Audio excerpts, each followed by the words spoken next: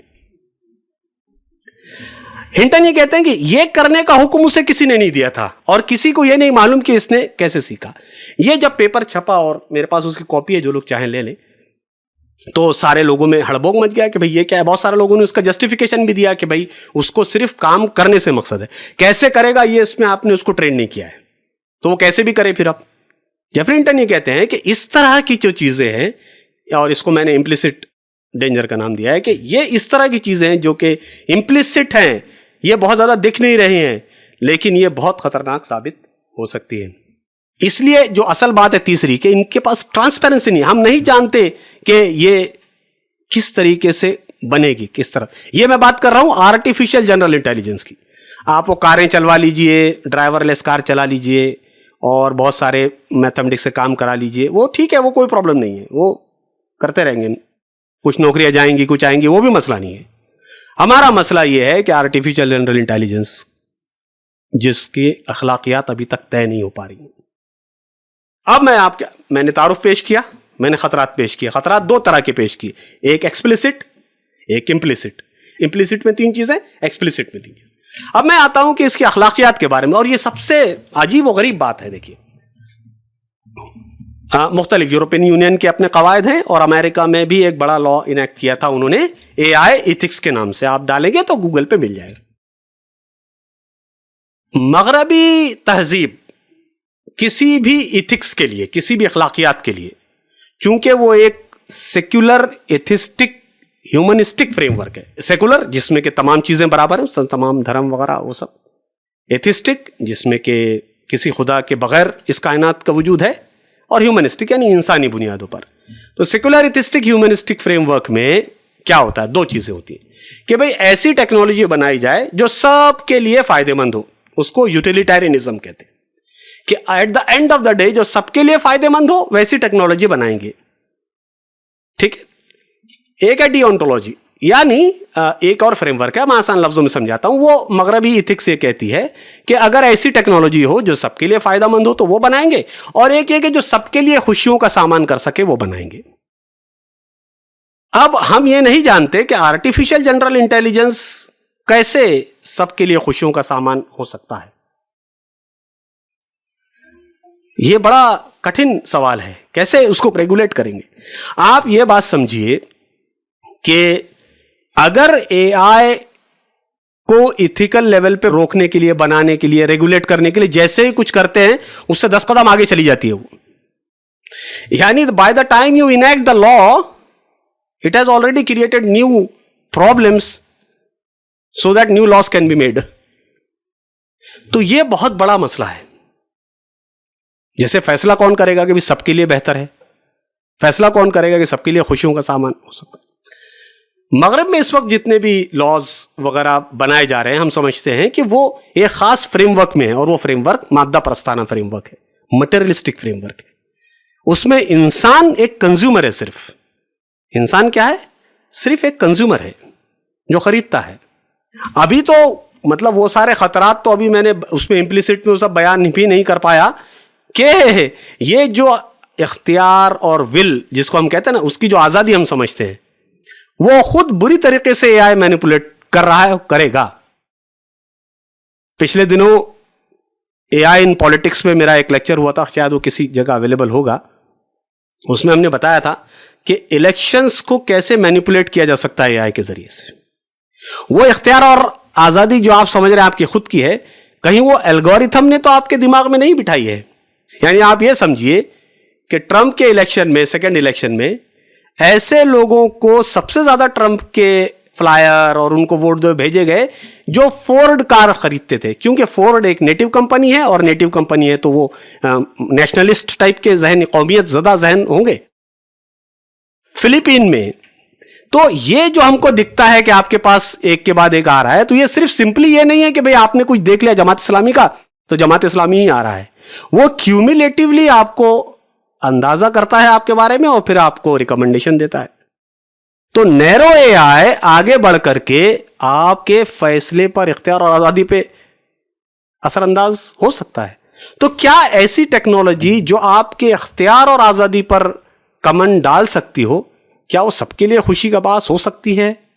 یہ ایک بڑا اخلاقی سوال ہے۔ تو بہرحال جو ہم سمجھتے ہیں کہ اسلامی بنیادی اصولوں میں اتنی لچک، اتنی خوبصورتی اور اتنی قوت موجود ہے کہ وہ اے آئی جیسی کمپلیکس ٹیکنالوجی کو ریگولیٹ کر سکتی ہے۔ اس سے بھی پہلے یہ بات آپ کے سامنے رکھنا ضروری ہے کہ اے آئی ٹیکنالوجی کو ریگولیٹ کرنا ہے، یہ جو اب دو گروپ ہو گئے اصل میں، ایک تو بول رہے ہیں کہ سب بند کرو، یہ سب ختم کرو، یہ کچھ نہیں ہو سکتا، سب بیکار ہے، بہت بیکار چیز ہے، جنریٹو اے آئی آئے گی، پوری دنیا بربادی کے دہانے پہ چلی جائے گی، بہت سارے مسائل ہوں گے، ہے نا، ماس ایکسٹنکشن ہو سکتا ہے، وہ بھی ایک ایکسٹریم ہے۔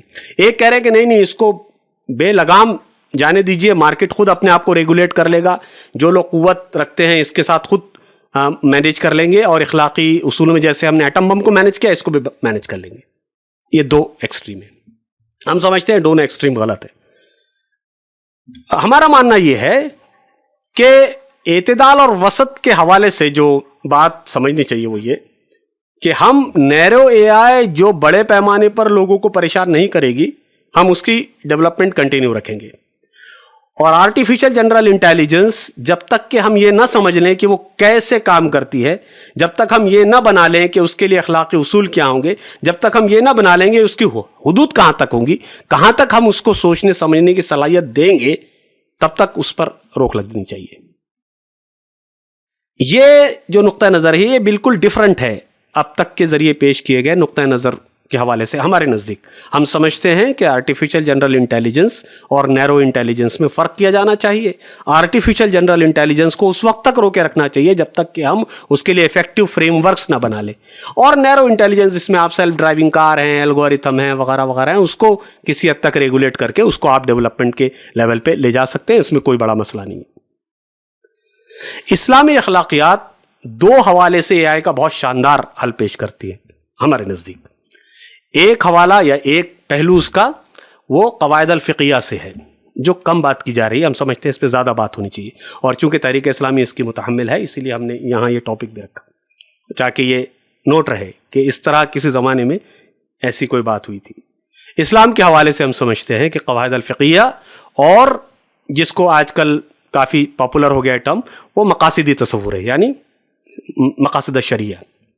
یہ دو فریم ورک ایسے ہیں جو اے آئی کو ریگولیٹ کر سکتے ہیں۔ وہ کیسے؟ دیکھیے، قواعد الفقیہ میں سب سے پہلی چیز یہ ہے کہ صرف وہی چیز بنائی جائے گی جس پر یقین ہو کہ یہ سب سے اچھی ہے، نقصان پہنچانے والی نہیں ہے، اور اس کا کوئی مقصد ہو۔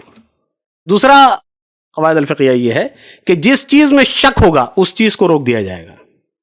اگر ہمیں یہ شک ہے کہ آرٹیفیشل جنرل انٹیلیجنس ہم کنٹرول نہیں کر پائیں گے، ہمارے پاس ویسے ٹول نہیں ہے، ویسی صلاحیت نہیں ہے، ویسے لا نہیں ہے، تو ہم وہ نہیں بنائیں گے۔ ہمیں شک ہے نا ابھی اس کے کنٹرول کرنے پہ۔ آپ دیکھیں وہ شاندار بات ہے، کوئی لا یہ نہیں بتاتا ہے۔ دیکھیں کوئی بھی وہ کہہ رہے ہیں کہ ٹیکنالوجی کو ریگولیٹ کرنے کے لیے دو ہی چیزیں ہیں، یوٹیلیٹریزم، ڈیونٹولوجی۔ ہم کہہ رہے ہیں کہ دو چیزیں نہیں ہیں، ہم کہہ رہے ہیں یہ بہت بات کی چیزیں ہیں۔ ہم یہ کہہ رہے ہیں کہ ٹیکنالوجی بنے گی ہی اس وقت، ریگولیٹ کرنے کی بنے گی ہی اس وقت جب نمبر 1 اس کا مقصد طے ہو، نمبر 2 اس میں شک نہ ہو۔ یہ دو چیزیں، 5 ہیں ایسے قواعد الفقہ۔ جو مقاصدی تصور ہے وہ اور بڑا ہے، وہ یہ کہہ رہا ہے کہ ایسی کسی چیز کو بنایا نہیں جائے گا جس کے بارے میں اس بات کو یقینی نہ بنایا جا سکتا ہو کہ وہ بڑے طبقے کے لیے فائدہ مند ہوگی۔ افریقہ میں رہنے والا اگر ایک عام مزدور اے آئی سے بہت فائدہ نہیں اٹھا پائے گا، بلکہ اس کے نتیجے میں وہ اور غریب ہونے کی اس کو امید ہے، تو ایسی کسی ٹیکنالوجی کو ہم اس سطح تک نہیں لے جائیں گے، کیونکہ وہ لارجر لیول پہ لوگوں کو فائدہ نہیں پہنچانے والی ہے۔ مقاصد تصور جو ہے، دو فریم ورک ہیں، تو مقاصد تصور جو ہے وہ ان معنوں میں بہت اہم ہے، ہم سمجھتے ہیں۔ بہرحال ایک آخری بات اخلاقیات کے حوالے سے، کہ اسلام کے اندر جو اخلاقی پوٹینشل ہے اصول کے حیثیت میں، وہ ہم کو اس طرف بھی لے جاتی ہے کہ دیکھیے یہ بات سمجھ لیجئے کہ ہر تہذیب اپنی ٹیکنالوجی بناتی ہے۔ ٹیکنالوجی ہوا میں نہیں ایوالو ہوتی، ہر تہذیب اپنی ٹیکنالوجی بناتی ہے۔ ویسٹرن تہذیب آسائش، آرام، کنٹرول، فطرت پہ کنٹرول، زیادہ سے زیادہ یعنی ہیڈونزم اس پہ ہے۔ اسلامی تہذیب زیادہ سے زیادہ لوگوں کا فائدہ، کم سے کم ریسورس کا استعمال، کم سے کم نقصان ہو دنیا کو، ہے نا، زیادہ سے زیادہ لوگوں کو، زیادہ لوگوں کی خوشی کا باعث بنے، وہ ان طرح کی چیزوں پہ۔ اس لیے آپ یہ بات سمجھ لیجئے کہ اسلامی تہذیب کی ٹیکنالوجی مغربی تہذیب کی ٹیکنالوجی سے بالکل ڈیفرنٹ ہوگی، اور ہو سکتی ہے اور ہوئی ہے ماضی میں۔ یہ ایک ایسا پرنسپل ہے کہ ہمارا ورلڈ ویو ہم کو ایک ایسی ٹیکنالوجی ایوالو کرنے کے لیے، ایسی ٹیکنالوجی بنانے کے لیے اکساتا ہے جو بائی اینڈ لارج لوگوں کے لیے زیادہ فائدہ مند ہو، جس کے نقصانات کم سے کم ہو، جو ماحول پہ سب سے کم اثر انداز ہو، اور جس میں کم سے کم ریسورسز لگے۔ ہم سمجھتے ہیں کہ آرٹیفیشل انٹیلیجنس، بطور خاص جنرل آرٹیفیشل انٹیلیجنس کو جب تک ریگولیٹ کرنے کا کوئی مؤثر ذریعہ ہمارے پاس نہیں ہوتا، اس کا لیجسلیشن ہمارے پاس نہیں ہوتا، جب تک ہم اس کے خطرات سے مکمل آگاہی نہیں اختیار کر لیتے، جب تک ہم اس بات کو یقینی نہیں بنا لیتے کہ آرٹیفیشل جنرل انٹیلیجنس انسانوں کے نقصان کے لیے استعمال نہیں ہوگا، جب تک ہم اس بات کو یقینی نہیں بنا لیتے کہ آرٹیفیشل جنرل انٹیلیجنس کی ذرا مخصوص لوگوں کے ہاتھ میں پوری دنیا کا پاور چلا جائے گا، تب تک آرٹیفیشل جنرل انٹیلیجنس کو بہت احتیاط کے ساتھ پرسو کرنے کی، اس کو ایوالو کرنے کی ضرورت ہے۔ اسی کے ساتھ ساتھ ہم اس بات پہ بھی یقین رکھتے ہیں کہ نیرو آرٹیفیشل انٹیلیجنس ایک ایسی انٹیلیجنس جس میں انسان کے آسانی کے لیے، ڈے ٹو ڈے ورک کی آسانی کے لیے، جو لو اینڈ ٹاسک جن کو کہتے ہیں اس کے آسانی کے لیے جو ڈیولپمنٹ ہو رہا ہے اس کو کنٹینیو کیا جا سکتا ہے، لیکن اسی کے ساتھ ساتھ اس بات کو میک شیور کرتے ہوئے کہ جو بھی وہ ٹیکنالوجی بنے گی وہ افریقہ کے غریب مزدور سے لے کر نیو یارک میں اپنے ڈرائنگ روم میں بیٹھے ہوئے ایک سافٹ ویئر ڈیولپر کے دونوں کو برابر فائدہ پہنچانے کی صلاحیت رکھتی ہوں۔ اللہ تعالیٰ سے دعا ہے کہ وہ اس حوالے سے جو کچھ مفید باتیں آ گئی ہوں ان سب پر ہمارا دل کھول دے اور ہمارا ذہن کھول دے، اور جو اس میں کوئی ایسی بات آ گئی ہو جس سے کہ نقصان کا اندیشہ ہو اس تمام سے ہماری حفاظت فرمائے۔ آمین۔ وآخر دعوانا الحمدللہ رب العالمین۔